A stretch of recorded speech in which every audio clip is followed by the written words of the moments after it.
Good morning, Frank. I hope that you're well and having a wonderful day. In this interview, we will be asking you about your journey as far as the deal sourcing is concerned. Mhm. How are you doing today? Everything's fine? Yeah, everything's fine. It's a bit cold this morning, but no, everything's good. I just want to thank you for bringing me on. I appreciate this. I always like going through this topic. Yeah, I'm looking forward to this. Yes, you're welcome. First of all, I would like to ask you about your journey. Can you tell us a little bit about your journey and what were the most challenging hurdles that you faced so far? Okay, yeah. I think it's probably quite important to specify that I actually don't come from a property background at all, really. I come from an engineering background, and I still do some work in the engineering sector. That's primarily the route that I came up through sort of my late teenage years. Really got stuck into engineering. When I got stuck into the property sector, rent-to-rent service accommodation wasn't actually the first strategy that I started with. I wouldn't say that I started with any strategy, really. It's just it all started from me and a good friend of mine purchasing a house and renovating that house. So similar to the flip strategy, but we didn't have the capital at the time to buy sort of external investments, so we were just living in a building site, really, and developing that property, which we sold. We made a good profit from. But moving forward, I spent a lot of time reading, educating myself on the different strategies which are available, and we were looking to get involved with a strategy which required a bit less capital up front, but one that we could earn good cash flow from, and that's how I came across rent-to-rent serviced accommodation, which is what the business is primarily focusing on now. And since then, we've just been going full speed ahead, really, primarily sourcing properties for clients. It might be actually beneficial to go into what rent-to-rent service accommodation is for people that are potentially watching this that don't actually know what that strategy is. So Yeah, sure. So tell us a little bit about that. Yeah, okay. So the premise of rent-to-rent service accommodation, right? The reason why it's so attractive to investors is it requires very small amount of capital. And when I say very small, I mean respectively compared to the other property strategies. But you can earn a really strong positive cash flow from it. So the business model essentially works by you're renting a property from a landlord for X amount. Let's say that's £1,000 per month, for example. Now, that property, although it's worth £1,000 a month in the rental market, if you were to operate that as serviced accommodation, which is essentially short stays, maybe someone's coming to stay in 2-3 nights, you would charge that out to your client at a nightly rate, which is significantly higher than your month's rent divided by 30 days, for example. So the net result is, let's say that property can achieve £100 per night. And let's also make some generic assumptions that it's occupied for 70% of the month, because sometimes you have quite strong months, as you know, sometimes you get quite empty months throughout the year. Let's say 70% is your 21 days. That property could then generate you a gross of £2,100. So straight off the bat there, you've got a £1,100 difference between what you owe the landlord and what you've generated from the property. Now, of course, you've got some deductions from that. You've got your cleaning fees, you've got some maintenance fees, and you've also got some ongoing running fees of the property, and then you've got your end of year tax, etc. But in general, what we would say is a good rent-to-rent property for a managed hands-off service could generate £500 net for the investor. Okay. So that's essentially how the business model works per property for rent-to-rent. So as you can see, it can very quickly start to generate a really high cash flow for your business in a fairly short period of time as well. Okay. Yeah. Good. Got it. And what sort of challenges did you face, which were the most prominent ones during your journey? Two definitely stand out, to highlight. One is just physically building the confidence to take on a task which you're not taught in school, you've got no background over, and ultimately you're basing it off self-education, right? So the success or failure of that task ultimately comes down to you. So it's one of the biggest challenges was just simply plucking up the confidence to take on a new activity and have the belief that it's going to work in the long term. Mm-hmm. And then the second one, as I mentioned, I do a lot of engineering work still to this day. So the second one is purely time management. So it's being able to effectively manage your time to continue with your existing commitments, but also build a business on the side which is going to succeed. So it's just managing that time and making sure that your time's allocated so you can make concise, effective decisions on each part of your life, whether it's maybe your full-time job or whether it's your business and whatever other commitments you have. So them two definitely stand out for me. Yeah. Got it. So how did you overcome those challenges? How did you end up dividing the time between your business and your work? Mm-hmm.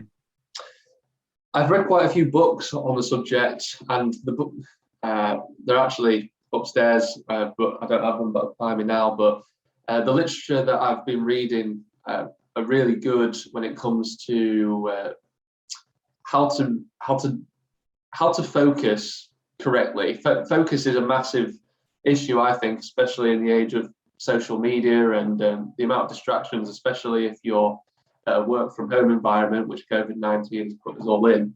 The ability to focus on individual tasks thoroughly, I think, is a massive problem. So to overcome that challenge, did a bit of reading, did a bit of planning, daily schedule, nothing too complex, but just simply allotting time to individual tasks, planning the tasks out, knocking them off one by one, making sure that the most difficult tasks are early in the day when you've got the most energy. And by doing that, there's still definitely room for improvement, 100%. Yeah. But doing that at least has given me the ability to start generating momentum within the business without causing any detrimental effects to my existing commitments, if that makes sense. Yes. Fully understand that. Yeah. So in the service accommodation business, of course, I believe you source properties from landlords. So what are the main objections from landlords, and how do you overcome them when you want to, let's say, take on their properties, take control of their properties, and start using them as a service accommodation? So which objections do you normally get? Two stand out. Two definitely stand out. One is naturally with service accommodation, you have a higher flow of people coming through the property. Yeah. Where there is, I wouldn't say misconception, but it does happen. But there seems to be people overstate the fact that they feel that the property is going to get damaged, and don't want to use the word trash, but people are worried about parties and noise complaints. I do actually have a device next to me, but in terms of the noise complaints, we install minute devices, which are actually noise detectors. So they don't record conversations, anything like that. They just simply listen to decibels, and that allows us to monitor the noise within the property and make sure that the neighbours are not receiving too much noise pollution, essentially. Mm-hmm. In terms of the property getting damaged, minor damages do happen, as they do with any tenancy, really. But we as a business and the business partners that we work with, that we source properties for, we have a commitment, a contractual commitment actually, to keep the upkeep of the property at the standard, if not higher than what we received the properties in when we took the property on. So, and that's also in our best interest to do, by the way, because as you can imagine, if you're paying £100 to £150 a night for some accommodation, when you walk in, it needs to be immaculate. It needs to be absolutely perfect, to and above hotel standards. So it's in our best interest to make sure that doesn't happen. So to come back to your original question, how do we let the landlord know of this? Well, A, we contractually write it in our company let agreement. B, we can give references from previous landlords that we've worked with to give evidence that we do operate properly. And C is really just explaining that process to them, because they don't really appreciate that we need to do that for the benefit of our business. So if anything, we keep it in better condition than a normal tenant would, because they don't have any motive to keep their property in particularly good condition. And also we can sometimes offer higher deposits as well, if that's what they're looking for, is a bit more security. So yeah, there's a few ways to get around that, definitely. Okay, got that. And when we talk about service accommodation, of course, the properties can also be sourced from the agents. So while doing that, what are the main objections from the agents now, and how do you overcome those? Okay, so yeah, I'll start off the answer to that question is not every agent is the same. I'll definitely say that. So there's no hard and fast rule which will work for all agents. Some agents have simply had bad experiences where the mitigation methods that I've just explained in the previous question aren't adhered to, and properties are left in quite bad condition, or rental payments aren't kept up with. So they just simply write off the whole idea, which is difficult sometimes, but all we can do in them situations is, like I say, give references and give evidence that that's not the way we're going to conduct our business.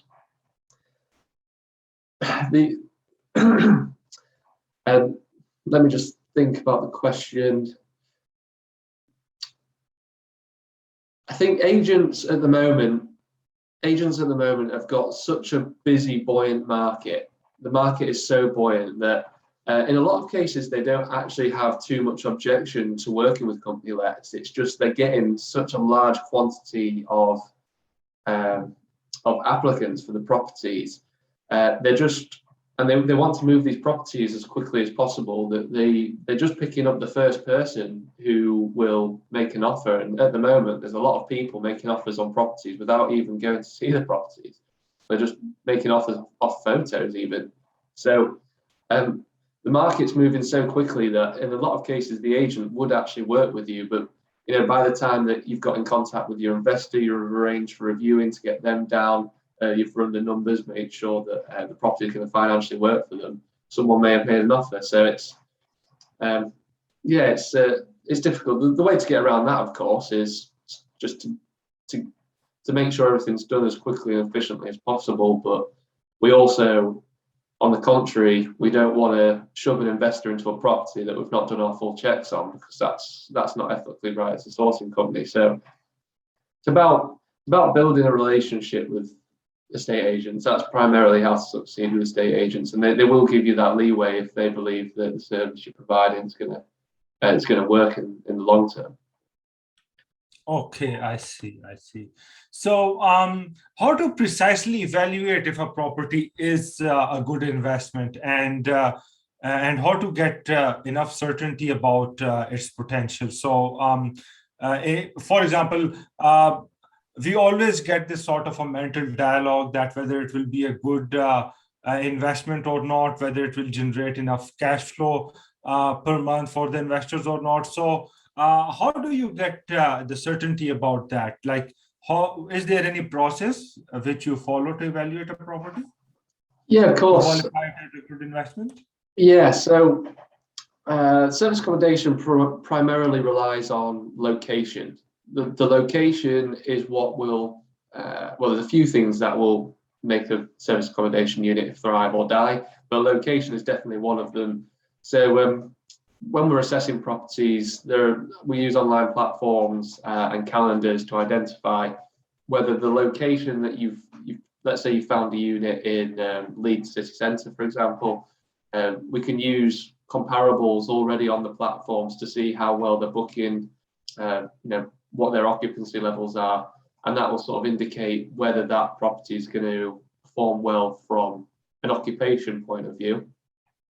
And then, of course, there is a financial breakdown of, the process which I explained earlier is very simple, simplistic, but essentially we need to assess whether the rent is the rent asked by the landlord is correct to net market value, and we also need to assess the property is, a lot of it does come down to common sense. If you walked into that property and you paid the nightly rate which you're charging, would you, if you were honest with yourself, think this is an acceptable quality and standard? So it's about the standard. It's about the standard of quality. It's about the quality of the property. It's about the location of the property, and it's about how much you could charge for a nightly rate for that property. And then there's a few other miscellaneous costs, such as cleaning fees. So you need to consider your cleaning fees. You need to consider your bills. Maybe you get Netflix for your guests. Your council tax is also an expense which you pick up. Gardening. If you've got a freehold house, for example, you need to keep the external looking as good as the internal.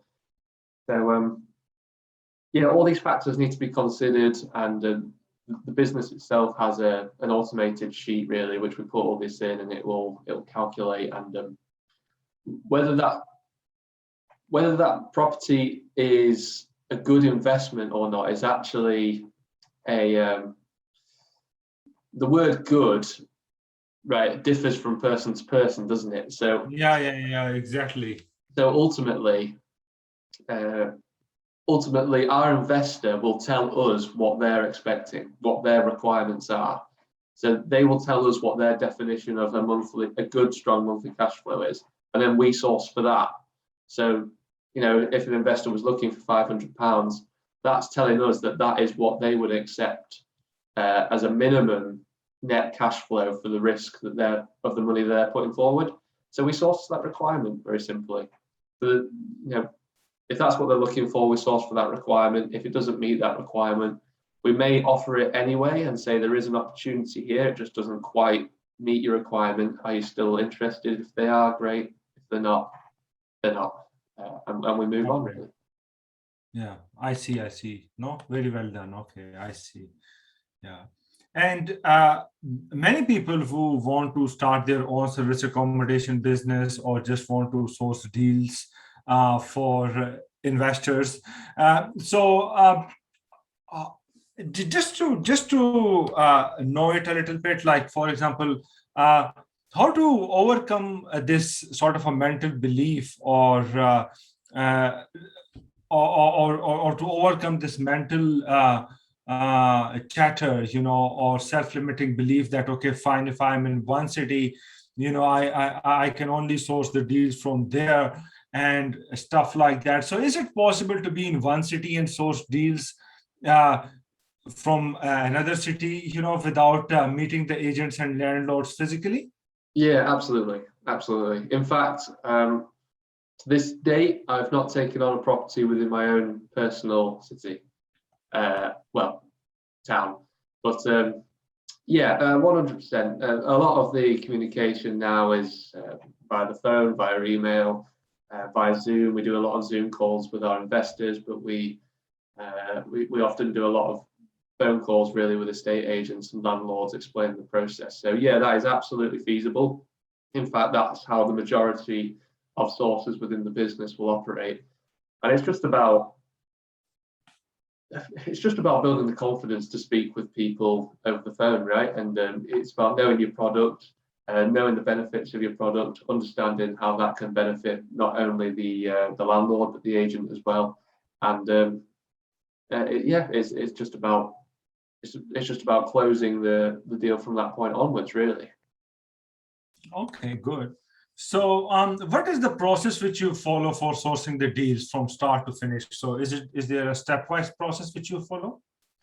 Yeah, so off the top of my head, and this goes back to understanding the requirements really from your investor. The first thing you need to know is, what does your investor want? And the reason why we say that is because there's no use in sourcing a property for an investor if you don't have an investor, right? Maybe you're sourcing for yourself and you know what your requirements are, that's fine. But if you're going to source for external parties and external companies, the first step is to understand what they want and understand their requirements. So what we do there is we normally arrange a Zoom call, or if the investor's maybe a bit too busy, I send out a survey which asks various questions about property location, how many bedrooms, how much rent they're able to afford, how much capital they've got up front, potential furnishings, stuff like that, generally understanding what it is they need. And then once we've got that information, what we can then do is go out and assess the market using online platforms, Rightmove, Gumtree, OpenRent, onthemarket.com, etc. And we very simply look for the properties that they need and they want. And once we find something that fits their criteria, then we can do a bit more of a financial breakdown, make sure financially it works, and then we can get in contact with the relevant agency and pitch the service to them. It's the service itself. Most agents now know what rent-to-rent service accommodation is. They know the process. If they work with rent-to-rent service accommodation, most of the times they will go ask the landlord, make sure the landlord's happy with the idea. If they are, the next thing to do would be get your investor down for a viewing. We build an investment pack which takes them through the full financial breakdown, the location. We give evidence of where we've pulled out the nightly rates from, to just give them a bit more of a foundational understanding of where we've built these financial models from. We also give a bit of background on the location itself, so why it's a good place to invest. Each city has its own unique quirks, if you like, in terms of service accommodation. So different cities, maybe, let's say coastal cities, probably more tailored towards leisure, so people visiting, and they might be quite seasonal. But inland cities like Manchester, for example, will maybe not have as much leisure, but there's a large contractor market there. So contractors and corporate businesses are looking for accommodation. Yes. Anyway, that if the investor's ready to invest, we'll take the holding fee, we'll secure the property for them, and then it's just about going through the process of signing the contracts, getting the property set up, getting it advertised on Airbnb and the other platforms that we use, and hand over the keys, and that's the process from a high level point of view. There's a few more intermediate steps, but that's a general overview of how the process works. Okay, got it. And just a last question. So how many hours of your time you have to allocate to that? So how much time you have been allocating to do the deal sourcing alongside the full-time job? And how does your typical work day look like? Meaning, do you follow some specific routine? Yeah, so this is probably this is probably going to paint a picture of how constrained my life is at the moment. But it's all about time management. I think we touched on it earlier, but my daily routine at the moment consists of being sat at the desk at 6 a.m., 4:45, spending a few hours of my time sourcing, probably about 2 hours, and that includes touching base with investors, etc., making sure that what we're sourcing is still what they're looking for, maybe doing a few social media posts for the business. Then we've got the work day, obviously. Then at the back end of the day, I'll try and make some calls with some mentors I have regular calls, as you know. We're keeping in contact with Sean and Reese over at On Point Properties. It's still, although the business is operating successfully, it's still by no means means I shouldn't continue to educate myself as the process is going forward. And then probably later on in the evening, I'll spend that time responding to emails and keeping in touch with the landlords that maybe have responded to my queries earlier in the day. So quite long days, don't get me wrong, but ultimately this business is you get out what you put in, right? So if you do this full time, you're going to get a lot more results than you would doing it part time. So you get out what you put in. So at the moment, I'm putting about 2 hours a day into purely sourcing. But as I mentioned to you earlier, at the moment the business is expanding. We're looking. We've got one full time, one part time sourcer starting next week. So this coming week, just going to finish up the contracts for them, get them on board. If there's any of your audience that are potentially looking into the real estate market that want to essentially earn commission and learn the skills of property sourcing for rent-to-rent SA, but they don't want to pay the upfront capital of quite a training program, which can be quite expensive. I'm sure we can put my contact details in the description of your video, maybe Sabial, and then we can do that. We can do that, and we can give that opportunity to anyone that's interested. So there's definitely a vast amount of room for improvement, and that's why the business is scaling. But at the moment, that's sort of how I'm breaking down my day. Moving forward, once the business has got that support from full-time sources, I'll more move into a position where we're really driving the marketing of the business. We're touching base with much more investors. We're delivering products on or delivering investments, should I say, on a much larger scale. And that's the direction of where I see the business over the next 6 months, really. Okay, great. That is superb. So just one last question. So how long do you think it can take if a person puts 2 to 4 hours each day, or let's say 2 whole working days into the deal sourcing each day? Can a person realistically replace 50% of his income from 9 to 5, like from deal sourcing? Is it possible? Yes. Absolutely, yeah. As I mentioned at the start of this interview, I actually come from an engineering background, so the sales part of the sourcing is actually, I would say, probably one of my weaker points. So if you come from a natural sales background, there's no reason whatsoever that you can't completely excel in this industry. And 50% of your, it obviously depends what someone's earning, of course, but probably the average UK salary, you could completely feasibly, replace half, if not all, of your salary fairly within a short period of time, as long as you get the right training, and as long as you work in an ethical manner. And also complete compliant manner. So you need to be fully compliant to do the work, which is probably a separate video in itself, if I'm honest. But but other than that, completely feasible, 100% feasible. I'm living evidence of that. So feasible. Yeah. No, that is absolutely great. And thank you very much, Frank, for your time. I really appreciate that. And I hope that my audience will learn a lot from this interview. And it will also help them overcome their limiting beliefs. And it is very important, isn't it, when you are actually starting off. And if any of them are interested to learn deal sourcing and source for you, they can contact you via your contact details, which are mentioned in the video below. So thank you very much, Frank, for your time, and looking forward to have you again on the channel. Thank you. Bye-bye. Much appreciated. Take care, Sabial. Bye.